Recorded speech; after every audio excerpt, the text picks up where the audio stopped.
January 28th, 1943, 5:30 in the morning. The first light of dawn touched the peaks of the Bulolo Valley in New Guinea, turning the jungle mist from black to grey to silver. In the small mining town of Wau, perched 3,500 feet above sea level in the Owen Stanley Range, Lieutenant Colonel Norman Flee stood at the edge of the crude airstrip watching the sky. The air was cool at this altitude, a relief from the suffocating heat of the lowland jungles, but the coolness carried moisture that soaked through uniforms and made weapons slick to the touch. The town behind him, little more than a collection of wooden buildings, mining equipment and supply sheds, was silent except for the sound of men digging, reinforcing positions with whatever materials they could scavenge. Flee's garrison numbered fewer than 700 men, primarily the 2 to 5th Independent Company, reconnaissance troops trained for long-range patrolling, not for holding fixed positions against a frontal assault. They had been preparing defensive positions for 2 days, since the first reports arrived that a Japanese force of over 3,000 soldiers was marching toward Wau through the jungle from Salamaua, a coastal base 30 miles to the northeast. The Japanese were coming for the airstrip. Without that single runway, a scar of red earth cut through the Guinea grass, Wau could not be supplied. Without supply, the garrison could not hold. And if Wau fell, the Japanese would control the entire Bulolo Valley, would threaten the critical Allied bases at Port Moresby, would secure the gold mining infrastructure that had made this remote valley valuable before the war and strategic during it.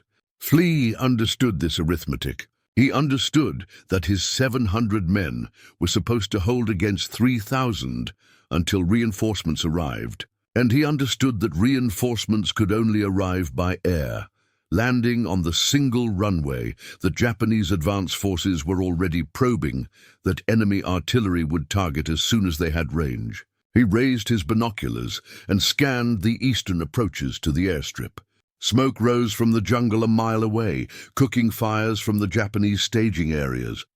They would attack today, possibly within hours, and the only question that mattered was whether the transport planes would arrive in time, whether the reinforcements could land before the Japanese overran the airstrip, whether the sound of Douglas C-47 Dakota engines would arrive before the sound of Japanese artillery.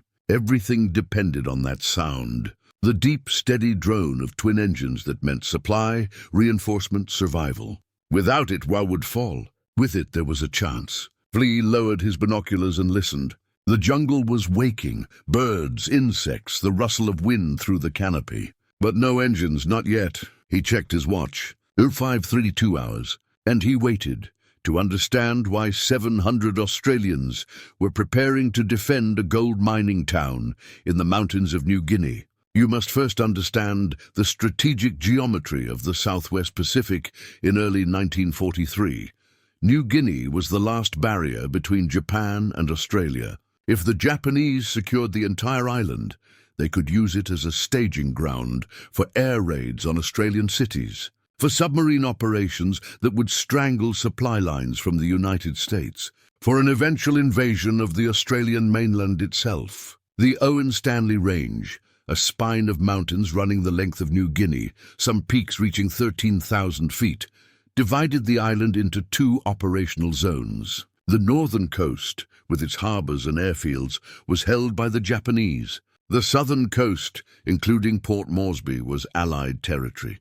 Between them lay jungle so dense that maps showed it as blank green space, terrain that defied conventional military operations, where diseases killed more men than combat, where supply lines could not be maintained by road because there were no roads, where the only way to move troops and equipment was by air or by foot along trails that were little more than muddy tracks through the rainforest. What sat in this contested middle ground? It was a gold mining town, established in the 1920s when prospectors discovered rich deposits in the Bulolo Valley. By 1942, it had an airstrip, built to service the mining operations, expanded by the Australians to supply their garrison.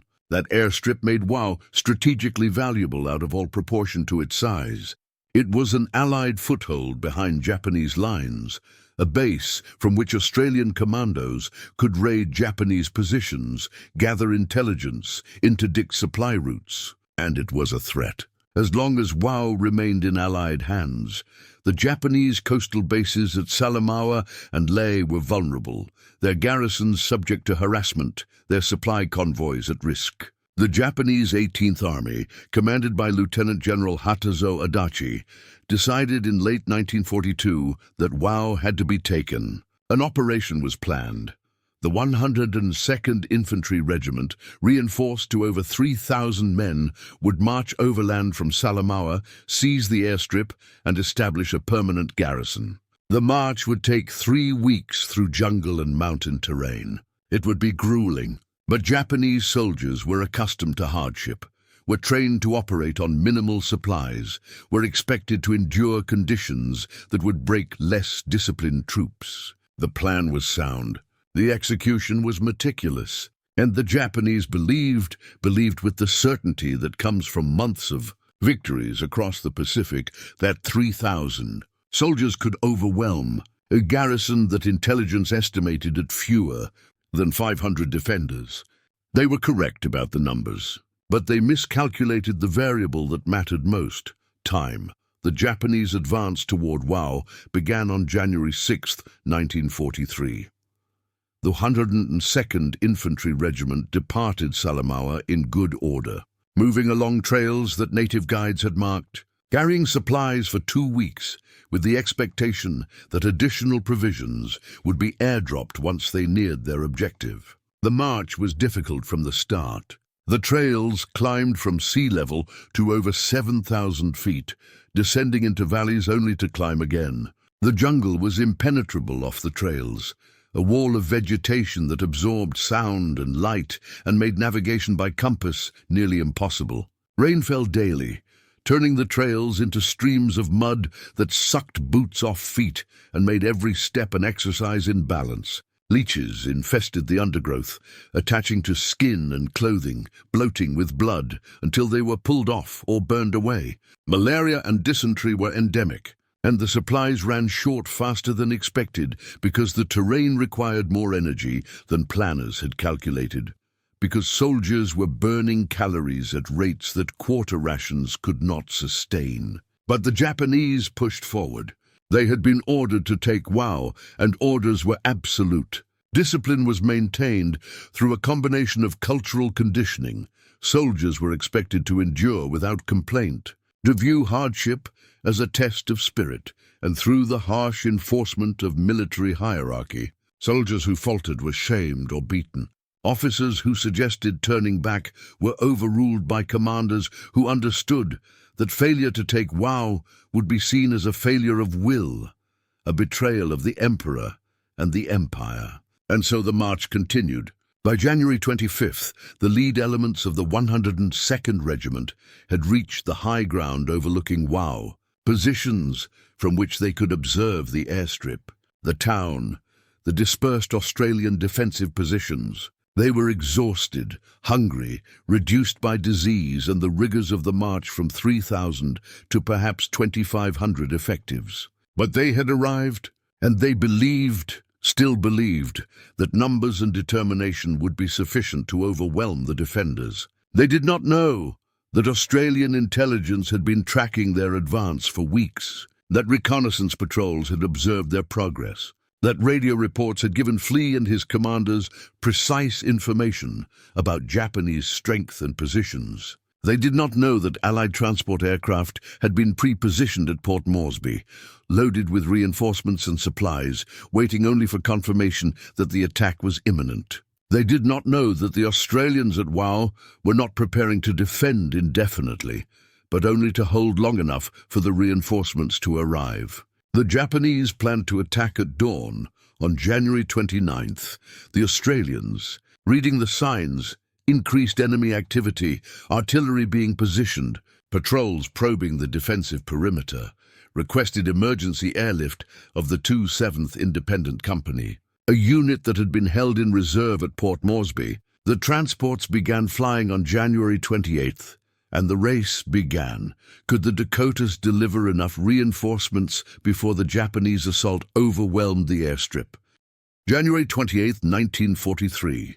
The Douglas C-47 Dakotas began landing at WOW at 0700 hours. They came in low over the mountains, descending into the valley through clouds and mist, pilots navigating by dead reckoning and the crude radio beacon that was WOW's only navigational aid. The airstrip was short, barely long enough for the twin-engine transports to land and take off, with no margin for error.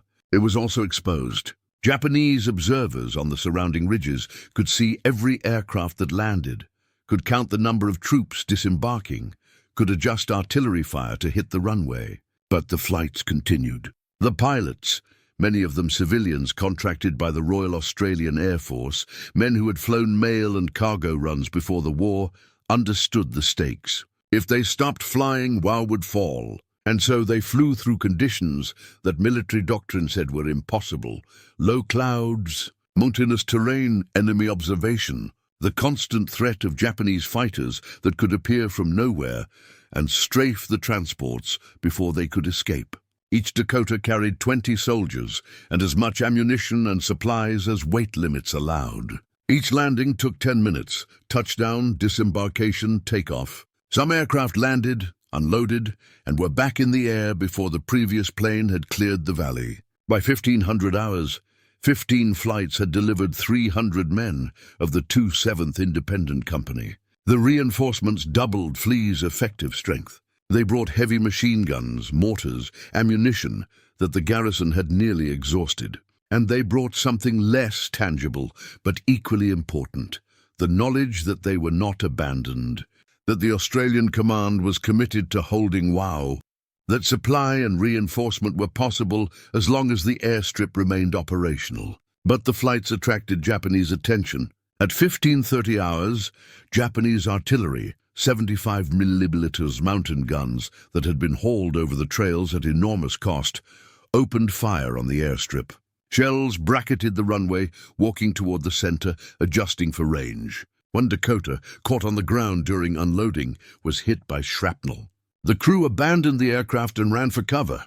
The plane burned, black smoke rising in a column that marked the airstrip's location for every Japanese artillery observer in the valley. The flight stopped. It was too dangerous to continue.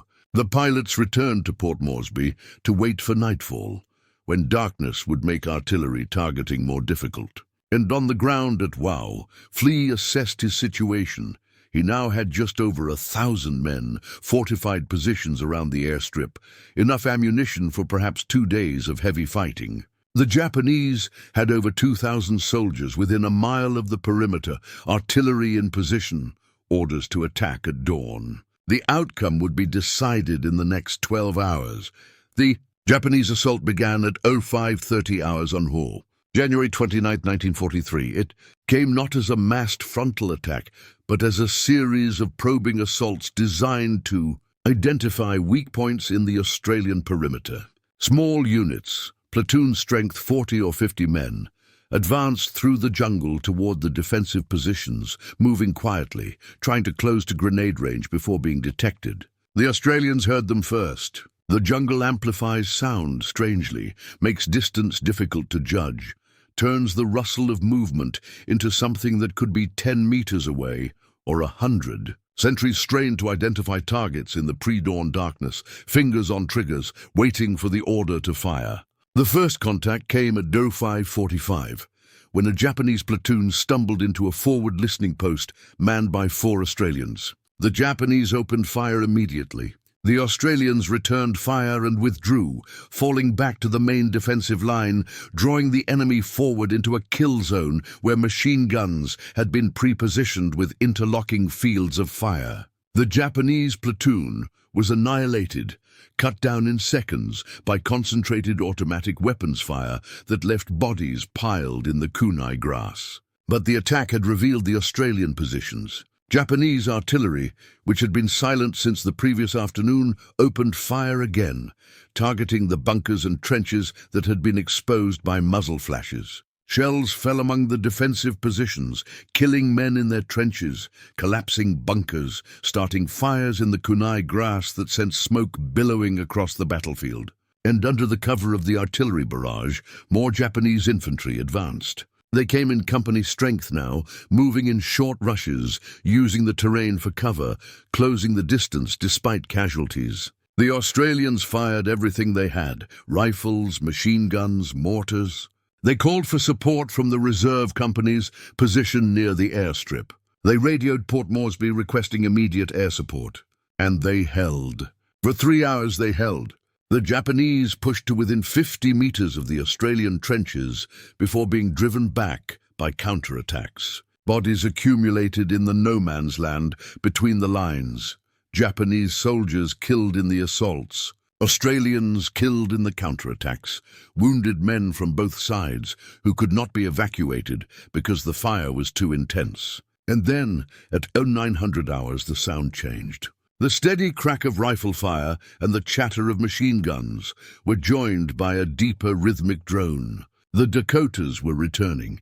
The transports came in low and fast, descending through a gap in the clouds, making straight for the airstrip despite the artillery fire. Despite the small arms fire from Japanese positions on the ridges, despite the burning wreckage of the Dakota that had been hit the previous day, they landed one after another, barely waiting for the preceding aircraft to clear the runway before touching down. Soldiers jumped out before the planes had fully stopped, forming up and running toward the sound of gunfire. The Dakotas unloaded and took off within minutes, climbing back into the clouds, banking away toward Port Moresby to pick up more reinforcements. By noon, another 500 men had arrived, elements of the 26th Independent Company and the 2/3 Battalion. The defensive perimeter now held over 1,500 Australian soldiers, outnumbered still, but no longer desperately so. And the supplies kept coming. Ammunition crates were unloaded and distributed.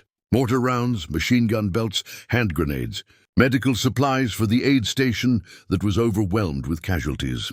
Food, the first hot meal many of the defenders had eaten in days. And with the food and the ammunition and the reinforcements came something less tangible: confidence. The Japanese attack, which had seemed unstoppable in the early morning darkness, was now being contained. The artillery fire, which had been devastating when the Australians had nowhere to hide, was now being countered by Australian mortars that targeted Japanese gun positions. And the Dakotas kept landing, kept bringing more men, more supplies, kept demonstrating that the Australians were not alone, that the supply line would not break, that WOW would not fall. The Japanese commanders, watching from their positions in the hills, understood what was happening. They had expected to overwhelm a small garrison with a quick assault. Instead, they were now engaged in a battle of attrition against a force that was being reinforced faster than they could inflict casualties.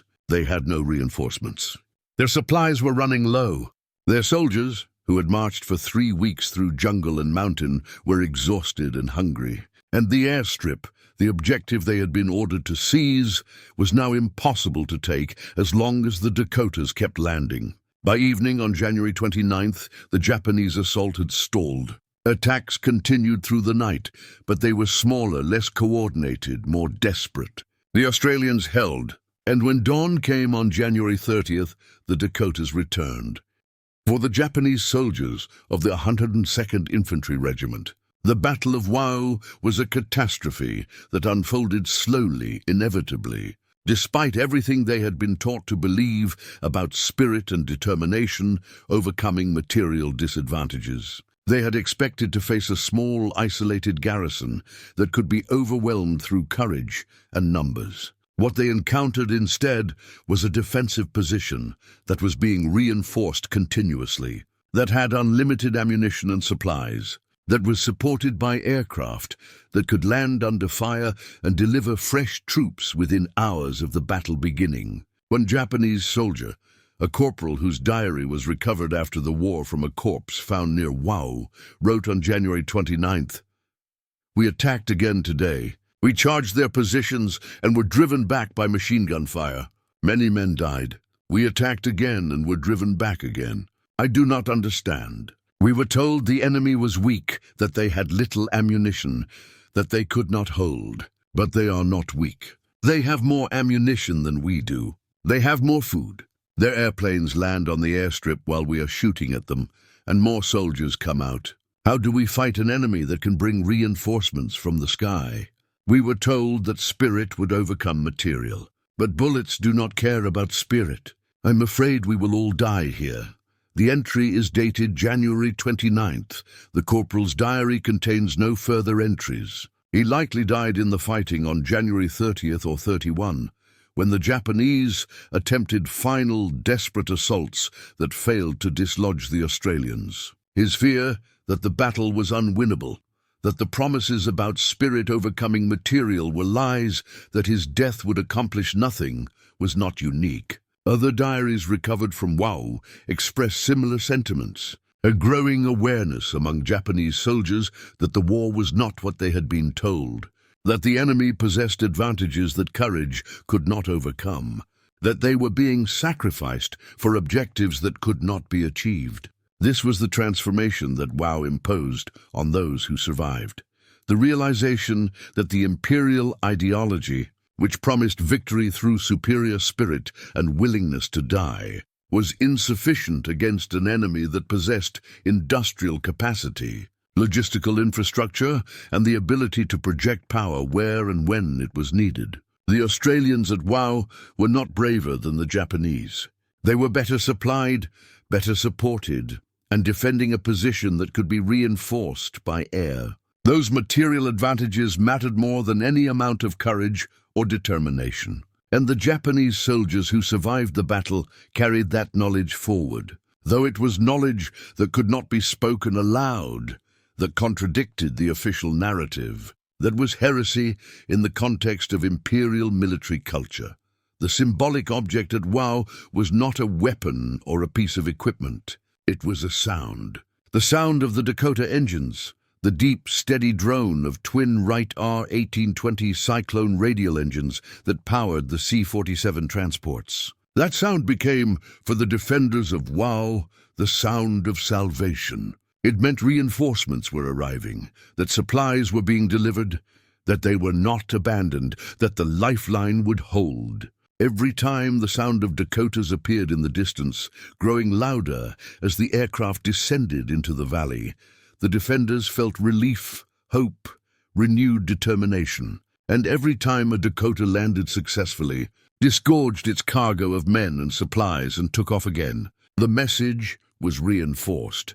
The Australians could sustain operations in places that the Japanese could not, could supply garrisons that were isolated by geography, could move troops and equipment by air in ways that negated the advantages of interior lines and ground-based logistics. The sound of the Dakotas was, in a very real sense, the sound of industrial modernity, of an allied war machine that had the resources, the organization, and the will to support operations in the most remote and inhospitable places on Earth. The Japanese had no equivalent. They had transport aircraft, but not in sufficient numbers, not with the logistical infrastructure to sustain continuous airlift operations, not with the industrial capacity to replace losses. The few Japanese transport missions to Wau were intercepted by Allied fighters or driven off by anti-aircraft fire. The Dakotas, by contrast, flew continuously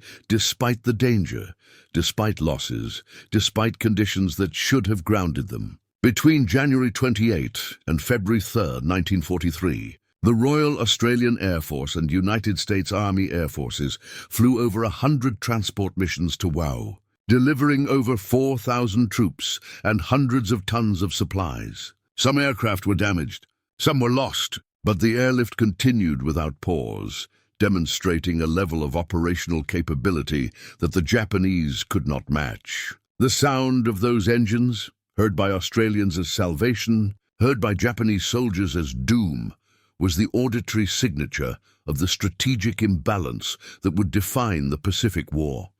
The side with more aircraft, more fuel, more pilots, more logistical capacity would win, not because they were braver or more skilled, but because they could sustain operations that the other side could not. This was the lesson of WoW, written in the sound of engines droning over the mountains, landing on a muddy airstrip, delivering the men and material that would turn the tide. By February 3rd, 1943, the Japanese assault on WoW had collapsed entirely. The 102nd Infantry Regiment withdrew towards Salamaua, leaving behind over 1,000 dead, abandoning equipment and wounded who could not walk. The withdrawal was disorganized, desperate. Soldiers staggered through the jungle, starving, sick with malaria and dysentery, discarding weapons to lighten their loads. Many died on the return march, collapsing on the trails or succumbing to disease. Of the 3,000 men who had set out from Salamaua in January, fewer than 1,500 returned. The Australian casualties at WoW were lighter, just over 200 killed and wounded, but the disparity in losses reflected not just the defensive advantage, but the fundamental difference in how the two sides could sustain operations. The Australians could replace casualties, could bring in fresh troops by air within hours. The Japanese could not. Every man lost at WoW was irreplaceable, at least in the short term, and the cumulative effect of such losses, repeated across dozens of battles throughout the Pacific, was the slow erosion of Japanese combat power. WoW demonstrated this dynamic clearly. The Japanese had committed significant forces to an operation that failed, not because of poor tactics or lack of courage, but because they could not match the Allies' ability to sustain forces in the field. And this inability, rooted in industrial capacity, logistical infrastructure, and strategic priorities, would doom every subsequent Japanese operation in New Guinea and across the Pacific. The Australians understood what they had achieved. WoW was not just a defensive victory. It was proof that the Allies could hold isolated positions against numerically superior forces, that air supply made previously untenable positions defensible, that the war in New Guinea could be fought and won despite the terrain and the distances. After WoW, the Australians went on the offensive. Operations out of WoW harassed Japanese positions at Salamaua and Lae, interdicted supply routes, gathered intelligence. The airstrip that the Japanese had tried so desperately to capture became a dagger pointed at their own bases, a constant threat that tied down troops and resources that were needed elsewhere. And the psychological impact on both sides was profound. For the Australians who fought at WoW, the experience was transformative. They had been told that they were holding a remote outpost, that they were expendable if circumstances required, that reinforcement might not come. And then the Dakotas arrived, again and again, landing under fire, delivering men and supplies, proving that the command would not abandon them, that the logistics system would function even in the worst conditions, that they mattered enough to be supported. One Australian soldier, a private in the 25th Independent Company, wrote in a letter home weeks after the battle, "We thought we were going to die at WoW. We were outnumbered, low on ammunition, and the Japs were all around us. But then the planes came. They landed on the strip while the Japs were shooting at them, and men jumped out and ran to the fighting, and more planes came behind them. I've never seen anything like it. We went from thinking we were finished to knowing we could hold in the space of a few hours. It wasn't just the men and the supplies. It was knowing that someone cared enough to risk pilots and planes to get us what we needed. That's what won the battle. Not our fighting, though we fought hard, but the knowledge that we weren't alone, that the supply line would hold, that the war was bigger than just us and the Japs in the jungle. I think about that a lot now. About how wars aren't won by individual battles, but by logistics, by supply lines, by having more of everything than the other side. We had more, and that made all the difference. This understanding that modern war is fundamentally about logistics and industrial capacity was not what soldiers were taught in training. They were taught about courage, about tactics, about small unit leadership. But WoW taught a different lesson.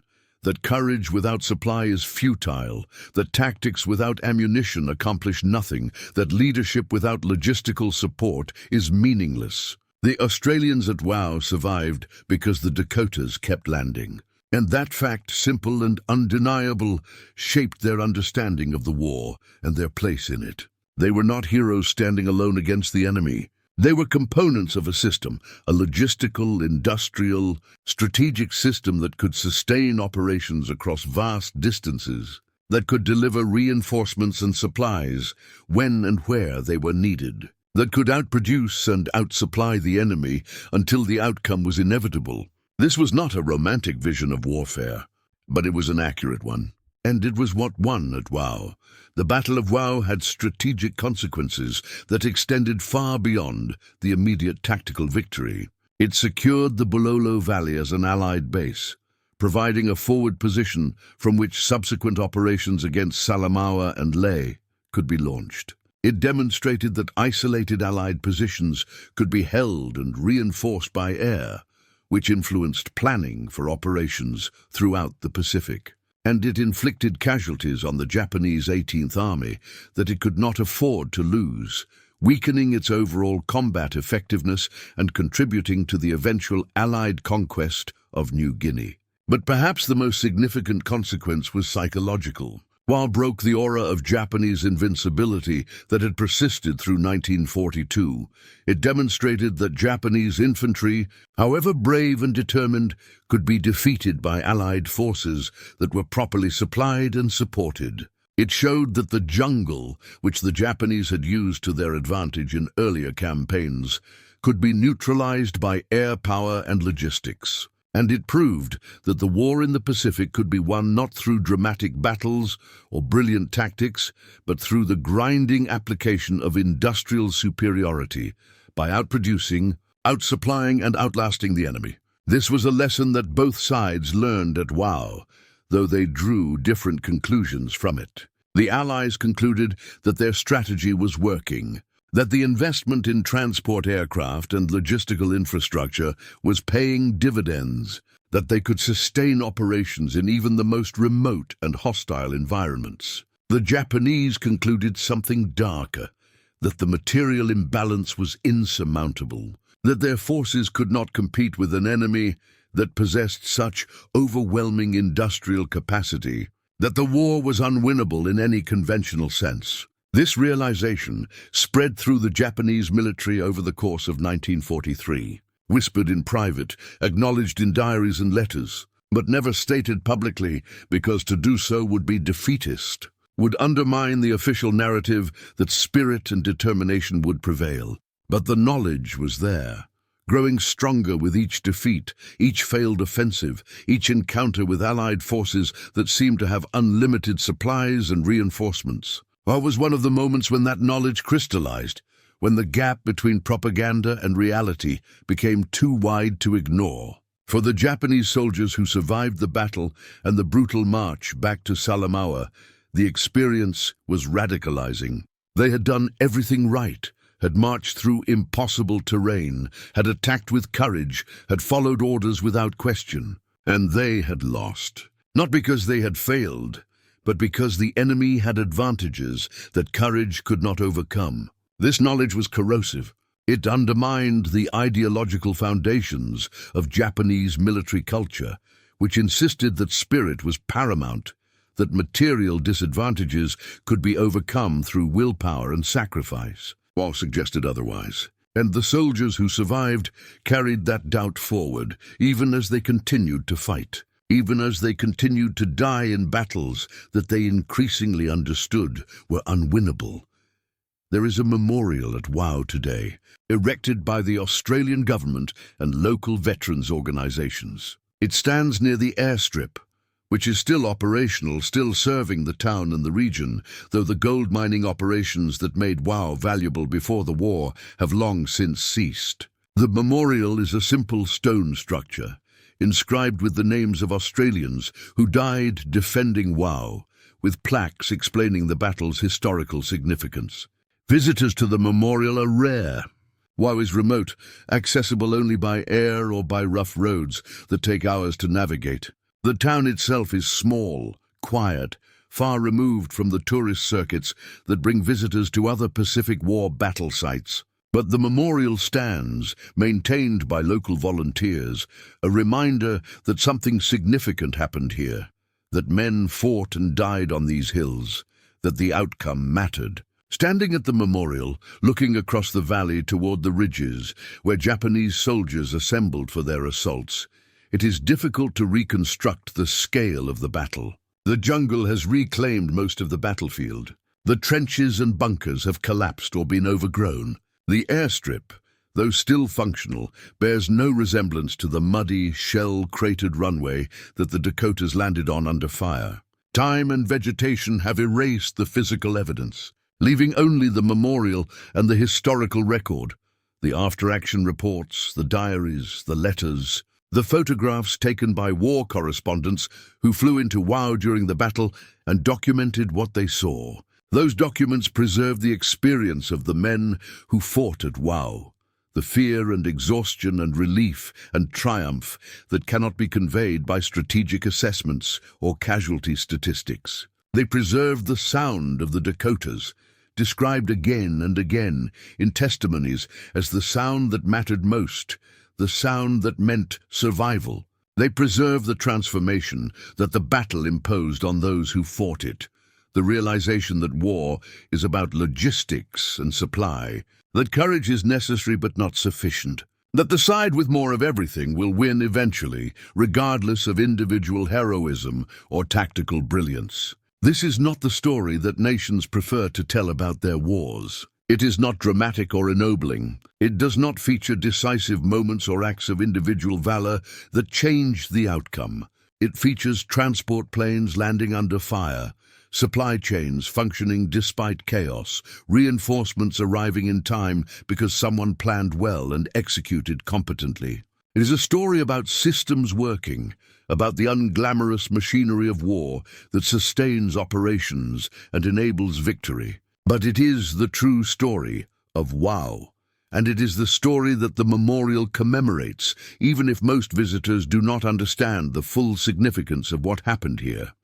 January 28, 1943, the sound of engines over the mountains, Dakotas descending through clouds, landing on a muddy airstrip, disgorging men and supplies while Japanese artillery targeted the runway. The sound of engines taking off, climbing back into the sky, returning to Port Moresby to pick up more reinforcements. The sound of engines returning, again and again, hour after hour, day after day, sustaining a garrison that should have been overrun, delivering the means to hold and eventually to win. This is the Battle of Wau, not a story of individual heroism, though there was heroism. Not a story of dramatic tactical maneuvers, though there were firefights and assaults and desperate defenses. A story of logistics triumphing over geography, of industrial capacity sustaining operations in the most remote and hostile places, of a sound, the sound of twin radial engines,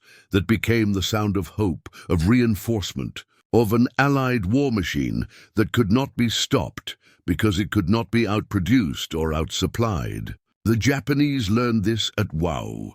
They learned it at a cost of over 1,000 dead, a defeated and demoralized regiment, a strategic position they could not hold.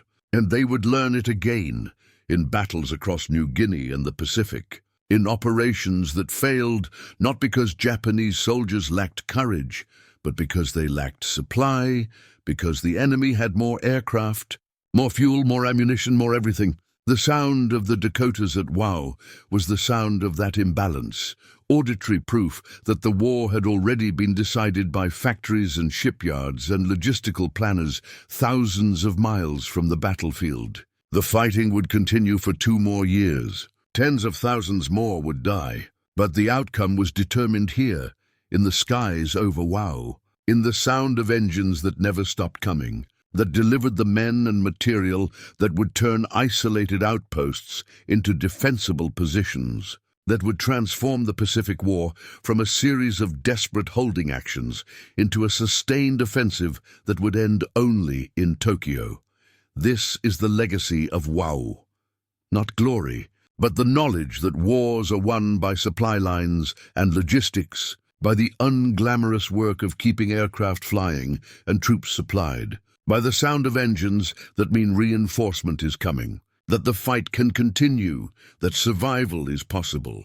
That sound, the drone of Dakotas over the mountains, echoes still in the memories of the men who heard it and lived, in the historical record that preserves their testimonies, in the understanding that modern war is won not on battlefields, but in factories and on transport aircraft, by the side that can sustain operations longer and supply them better.